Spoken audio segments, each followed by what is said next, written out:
Recently, former executives from many large meat processing companies have come forward and revealed a disturbing global conspiracy surrounding the new brands of so-called plant-based protein. Our society's potential switch to synthetic meat threatens to invoke mass surveillance operations on the general public, as well as alter our own DNA. According to a former CEO of an unnamed meat processing facility, what we have known as feedlots, factory farming operations, and CAFO, or confined animal feeding operations, have in fact been a front for growing harmful pharmaceutical drugs in animals on a mass scale since the 1960s. What we have all been buying at the grocery stores as meat products have in fact been synthetic the entire time. The quest for synthetic meat began with government experimentation as early as the 1920s. But it wasn't until the 1960s that it became a viable alternative for real meat.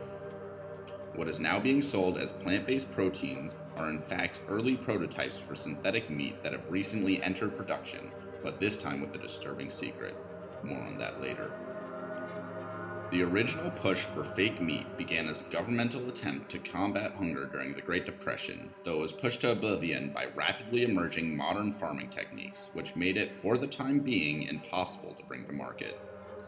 This changed when the rapidly expanding pharmaceutical industry found it far more profitable to use cattle products such as meat and dairy to produce drugs and drug precursors than for the original purpose. In the year 1965, sudden uptake of this new form of agriculture rapidly reduced the supply of cattle, which would have caused beef and dairy prices to skyrocket, causing frustration and unrest in an already divided country. The solution? Introduce highly realistic fake meat which could curb potential outrage at the sudden cow product shortages. In this year alone, the federal government pooled nearly $500 million into developing a realistic alternative to meat from the extant 1940s prototypes. Consumers gobbled it up, and due to improvements in the manufacturing process, it became cheaper than real meat ever had been, leading to unprecedented levels of consumption. By the year 1972, nearly all of the meat being consumed in America was in fact synthetic. This all seemed a success.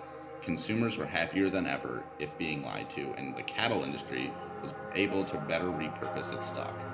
It was, however, soon discovered that this synthetic meat had a much more sinister secondary purpose, as a vessel for disease. A secret formula of industrial and agricultural byproducts are being used to facilitate the controlled spread of hundreds of chemicals, which have been linked to a number of cancers, cardiovascular diseases, and even mental illnesses.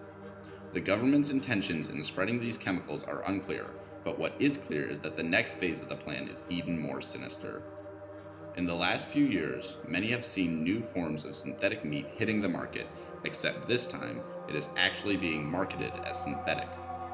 In a sinister perversion of public intentions, the government has turned what was once a well-meaning public outcry towards more humane treatment of animals into a ploy that would allow them to spread even more of these chemical disease agents than ever before.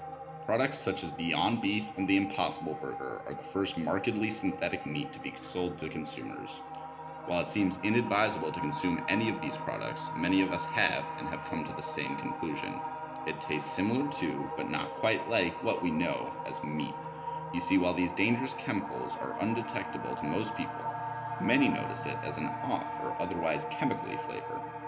For many years, the government has been unable to put higher quantities of these chemicals into meat people consume, but recently a new plan has been put in place to do just that. The public needed to be acclimated to the idea that they are eating synthetic meat.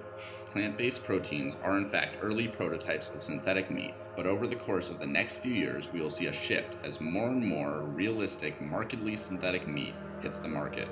Soon it will be realistic enough that even the most red-blooded American will be willing to settle for the quote-unquote fake stuff, especially when coupled with the fact that it will become an enormous amount cheaper than the so-called real meat.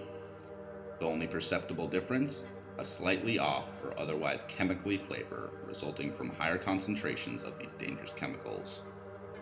What the higher levels of these chemicals will be used for, we can only begin to imagine, but the consequences will likely augment the already increasing authoritarian government controls. I expect more information to be revealed within the following years, if not months, as more politicians and insiders become disenchanted to the level to which they have to compromise their morals. We are not here to say that everyone needs to become vegetarian, as the agriculture industry as a whole is tied up with these programs. However, we wish to educate civilians on the potential consequences of eating these products.